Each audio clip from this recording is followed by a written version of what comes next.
I couldn't stop thinking about God's grace because it occurred to me, and no one should take this personally, that God also makes music with the rabble.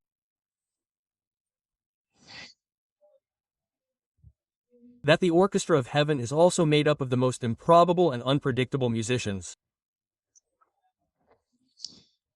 Peter, the great trumpet player, denied the name of his teacher before becoming the Peter we know. Paul plays the violin, but at one time he liquidated, got rid of, and killed Christians. And the guy with the harp, well, that's David, the womanizer David. And pay special attention to a woman who plays the guitar in that typical orchestra. But before I introduce you to the woman in my story who plays the guitar in God's improbable orchestra, I want us to situate ourselves in time and space. In space, geographically in Jericho. Jericho is an imposing city, a large and populous city north of the Dead Sea. Jericho is considered by archaeologists to be the oldest city in the world, dating back to 10,000 years before Christ. A busy, large, famous city, a mix of Manhattan and Las Vegas. To give you an idea, it had a fluid commercial activity thanks to its location south of the Jordan River Valley. It was in a strategic location in the middle of two converging routes, a fusion city and also a cosmopolitan city because there were people of all nationalities. And Jericho was part of the Amorite kingdom, which was grotesquely violent, depraved, wicked, dissolute, pagan. They hated everything that had to do with God. They had no respect for human life and much less for God. And Joshua, most of you know the story and some are finding out now, sent 2 spies into that city in disguise to get into the city before they conquered Jericho, which was God's promise. Then Joshua was going to evaluate the report of those 2 spies and decide how his armies would proceed. But first he sent 2 spies ahead, I repeat, to conquer Jericho, as God had promised Joshua and his people. He was going to give Israel a foothold, an anchorage so that they could later set foot in the entire promised land. But this, as I said last Sunday, was the priority city, the first fruit. And since Jericho was heavily fortified, the spies' task was to evaluate those fortifications from the inside and then report back to Joshua. Then, the 2 men would look for a way to enter the city. The city was completely walled, but the gates were open for trade, for those who came to sell or buy. And they would look for a place to stay during the night without arousing suspicion, unless they were dead men. Jericho was big, I repeat, visitors came and went all the time and they disguised themselves, I think, as merchants. The Bible doesn't say how, but in order to go unnoticed, I suppose they managed to enter the city before the main gates were closed for the night. Perhaps they mingled, I repeat, with other travelers at rush hour. And once inside, the ideal place to stay, so as not to arouse suspicion, was an inn, a house right on the wall. There were many houses right on the wall, because from there, from the wall, they could see and assess the city's defenses. And a good way to avoid suspicion was to find a seedy place where they would understand what discretion is, to keep quiet, as we would say in my country. And that's where the woman I told you about enters the scene, who surely plays the guitar in this improbable orchestra of the Lord. And her story takes up the entire 2nd chapter of Joshua. The Bible says in the 2nd chapter of Joshua that Joshua sent 2 spies secretly and told them, "Go, spy out the land in Jericho." And they went into the house of a harlot whose name was Rahab, and they lodged there. There are many things I could mention about Rahab. If I had written the Bible, thank goodness I didn't, I wouldn't have mentioned her profession because there were other qualities about the lady. For example, she was a Canaanite. Rahab, the Canaanite woman, gave lodging to Joshua's spies. Rahab, the one who gave lodging. She survived the destruction of the city. I'll tell you about that in a moment. She was grafted into the Hebrew culture. I'll tell you about that in a moment. So we don't need to go into her profession. The first time I preached about this woman, I called her the message The Red Thread, which is available on our website. And you wouldn't believe how much criticism I got from all over the world. One lady said to me, "Dante, I always see you, I hear you with my children, but you've been too explicit. And when you talk about this woman, you should avoid some embarrassing details." I didn't say anything rude or ugly either, but when I was told that criticism I said, yes, this lady's profession is still bothering me. I go to the scriptures and I understand that of the 8 times she is mentioned in the Bible, 5 times she is presented as a. Of the 8 times she is mentioned, 5 times she is described as a prostitute. I say just once was not enough, now we understand. Or that reference could not have been qualified, I mean, with a more delicate euphemism. Rahab, the best hostess in Jericho. Rahab, the fun one who made everyone feel welcome. I don't know, disguise her profession, hide it, mask it a little so that later we can preach about it calmly and the old ladies and sisters won't be scared.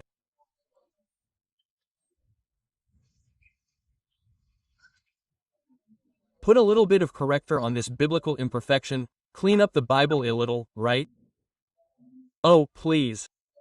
Sure, I would tell the scribe, and don't mention the brothel, tell her, say it's an inn. Over the years it will be believed that it was a hotel. Or in any case, it's like Disney, when in 1990 they bought the script for Pretty Woman and transformed it into a box office hit.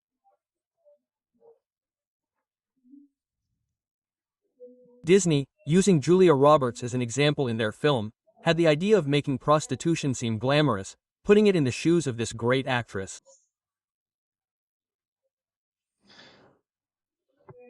And the message that went around the world with that film that broke box office records: if you're a prostitute, you could still have a great love story with someone like Richard Gere.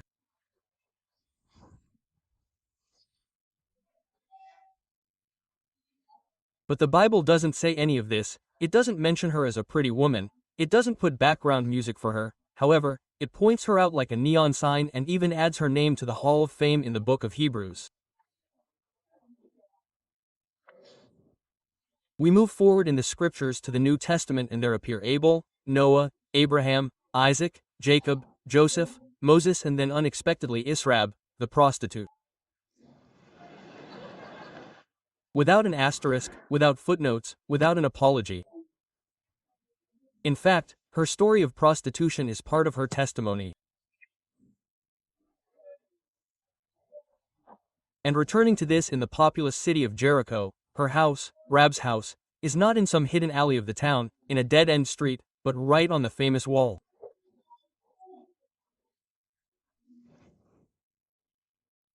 The wall seems spacious enough to put buildings on it, a path or a street, something similar to what the Chinese wall is today. And that is the most expensive commercial area in Jericho. The most expensive real estate lot is there. That is why we assume that Rab is successful in her business. Unfortunately, her business, her trade is prostitution. She sells herself to the wicked men of that even more wicked city. And both she and her house are very well known. Everyone knows the way to the brothel by the wall. Those who have been there and those who have heard by hearsay. Everyone knows the way to the brothel by the wall. And everyone knows what this woman does for a living. And many of these men know those satin Egyptian sheets. What happens is that their wives do not know, but they have been in those slippery, satin sheets. She, the woman, thinks she has no mission in life, that there is nothing more useful than giving pleasure to passers-by in exchange for money. She is an immoral woman, obviously, she lives in a pagan culture, she dedicates herself to everything that God detests. In other words, her long descent into the moral abyss began long before. It was intentional. Who knows why? The truth is that up until now it is irreversible. She is not waiting to change her life. She dedicates herself to this. She lives in the very basement of the moral hierarchy of a Gentile culture. It is degenerate, that the culture is totally degenerate and excessively pagan, I insist, but divine providence, God is going to arrive at the girls' brothel, and that brothel is going to be one of the axes of Israel's military triumph. And this is where the story gets interesting. The two spies that Joshua sent arrive, and she, as she usually does every day, opens the door to the boys without asking anything, because in her business confidentiality and discretion are essential. I don't ask your name, no, I ask you where you come from, where you're going, if you're married, if you're single, you come looking for fun and that's what you'll find. Besides, if you want to go unnoticed, the woman knows, a brothel is ideal. Brothels throughout history have had a policy of not asking questions, of not investigating who they're messing with. They invite them in just like they do with the rest of the clients. Of course, the Israelites don't take advantage of that. They don't say, well, since we're spying, let's take advantage of it for a little while.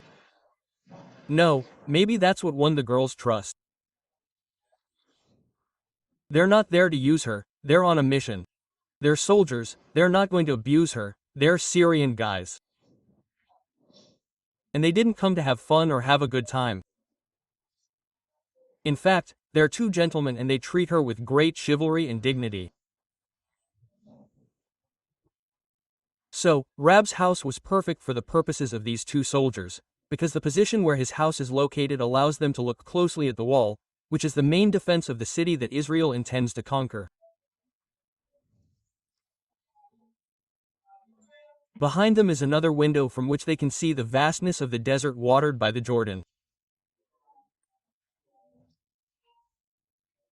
But the location of the lady's house makes it possible to quickly escape if necessary.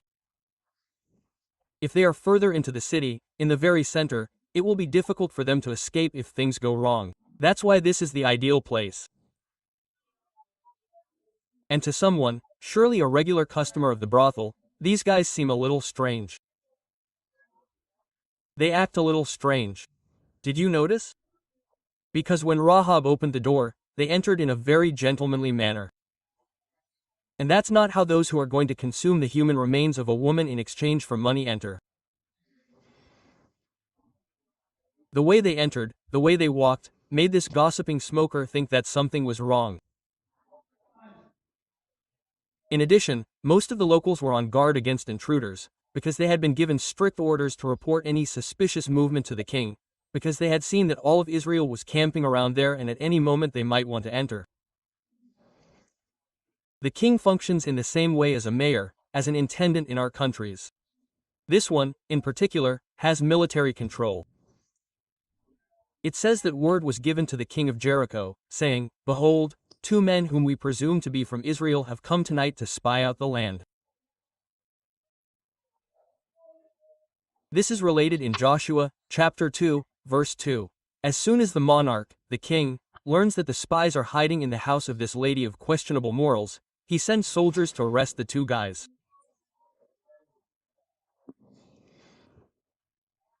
So now we can see a dozen men scurrying down a narrow cobblestone road in the red light district of Jericho.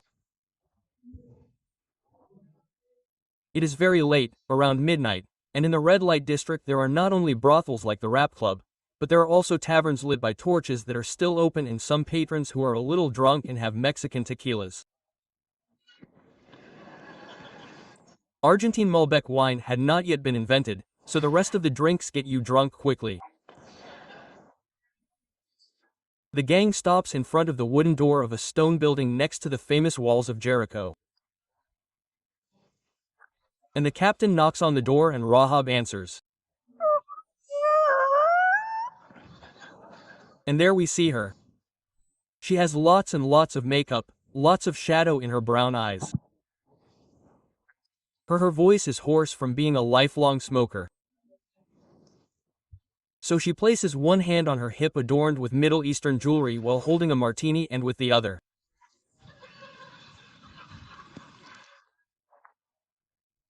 Chewing gum with her mouth open, she says, "Sorry, guys, we're completely booked tonight." Here he comes and the captain says, "We're not here for that." The man snaps, "We're here for the Hebrews." Hebrews. I thought those guys came here just to party. I didn't know they were Hebrews. You didn't. I don't ask questions, baby.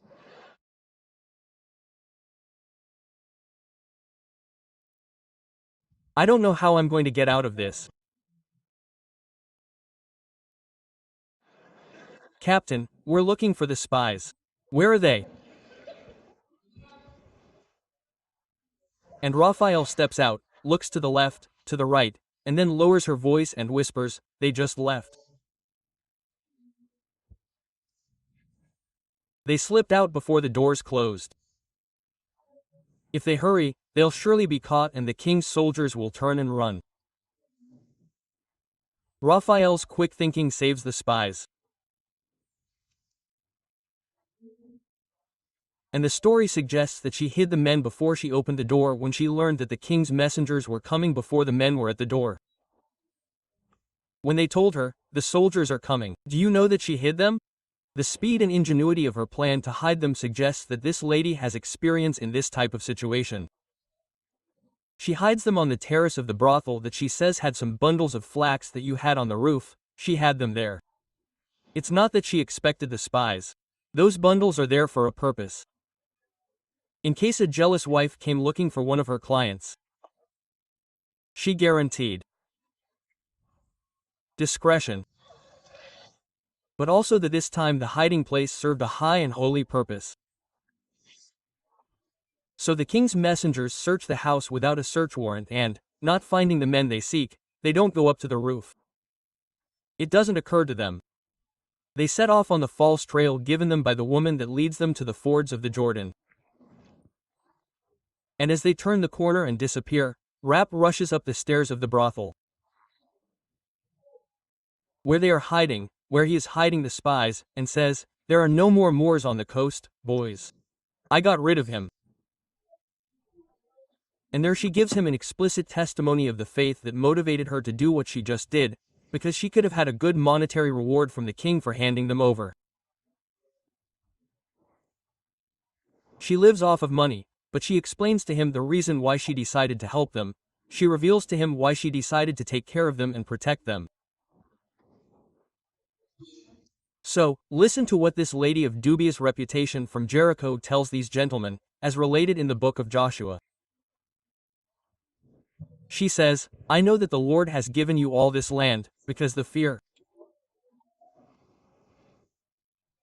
of your Lord has invaded all of us.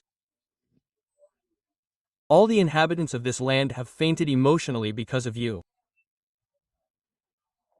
Everyone is talking about you because we have heard that the Lord dried up the waters of the Red Sea before you, that he drowned the Egyptians who were pursuing you. They have not told us the things you did to other armies, to 2 other kings in particular, because God fights with you. So when we heard the gossip, our people, all that you did and that God did for you, our hearts melted. There was no breath left in the men here, because they knew that you came with the Lord and that your God is the God in heaven above, but also the God on earth beneath. So I beg you," says the lady, "I beg you, here comes the request, I beg you to swear to me by the Lord." That is, he already believed in Jehovah despite being a pagan, because he says, "Swear to me by Jehovah, that just as I have just shown you mercy and saved your skin, you will do the same for me, for my father, my mother, my brothers. I will give myself, you will give me a sign of safety, you will save my family, and when you conquer this city, you will not kill us, you will spare our lives."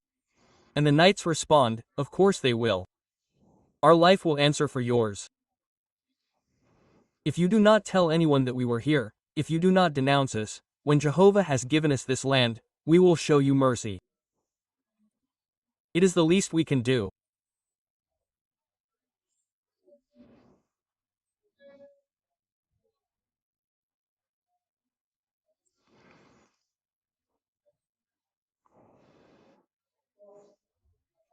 You have just done it. Quote, so the woman, immediately after accepting this oath from the two knights, makes them lower themselves down a rope, held from the top of the wall in the middle of the darkness so that they can escape. So not only did the woman have some linen things there to hide the clients with jealous wives, but she also had a long rope.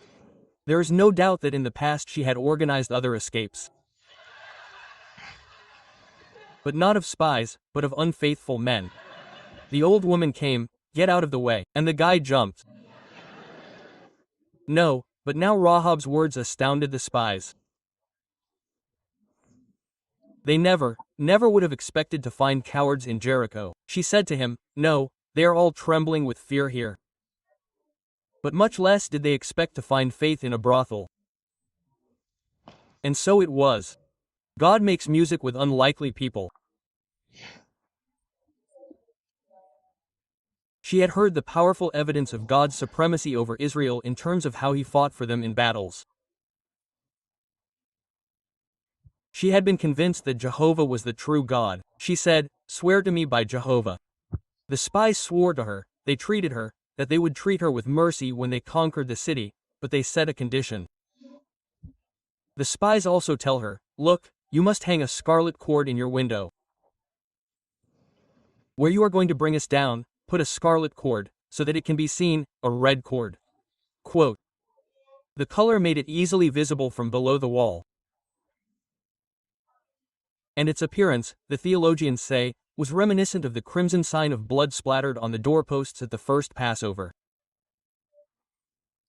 But to the woman, to Rab, there was nothing mystical about the red cord. It was just the symbol of her brothel. In the brothel, when the red cord was hanging, it meant that there was availability, that she was not busy. When she would remove the cord, it meant, do not disturb me, I am with customers. So she said, well, I will put the cord up. So she said, I will promise to hang it. And so it was that at the time she placed that symbol, which coincidentally, how contradictory, right? Or how paradoxical that the symbol of her broken life would be the very thing that would save her. And then the spies descended by means of the rope outside the walls of Jericho. Rahab advised them to hide in the mountains for a couple of days until the search ceased. And when the men came out of the mountains and returned to Joshua and told him everything, Joshua was happy because that was what he had expected to hear. He said, look, Joshua, this woman told us that they are all scared to death, that the Lord has given the whole land into our hands and the inhabitants of the land faint because of us. And Joshua in Valentona and the boys and the rest of the soldiers too. So, when I remember this wonderful story, I find the story of the prostitute even more wonderful. It seems magnificent to me and, believe it or not, very tender, because at the end of the story, she is the one who is saved. And not only that, but she saves the entire family. Who would have thought? She was not the pride of her parents, I am convinced. It was not the pride of her brothers that she dedicated herself to.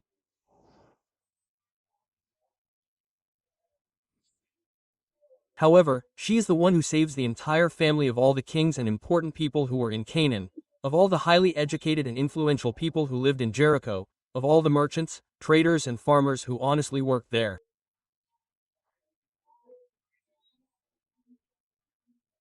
Of all those people, God chooses to make a covenant with a broken woman. With a woman whose immoral life is at the height, torn to pieces. Prostitutes of that time, as now, represent the lowest link in the food chain of society.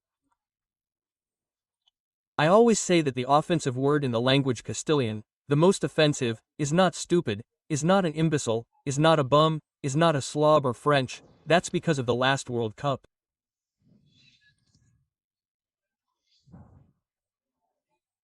The most degrading word that someone can express is the way they call these women.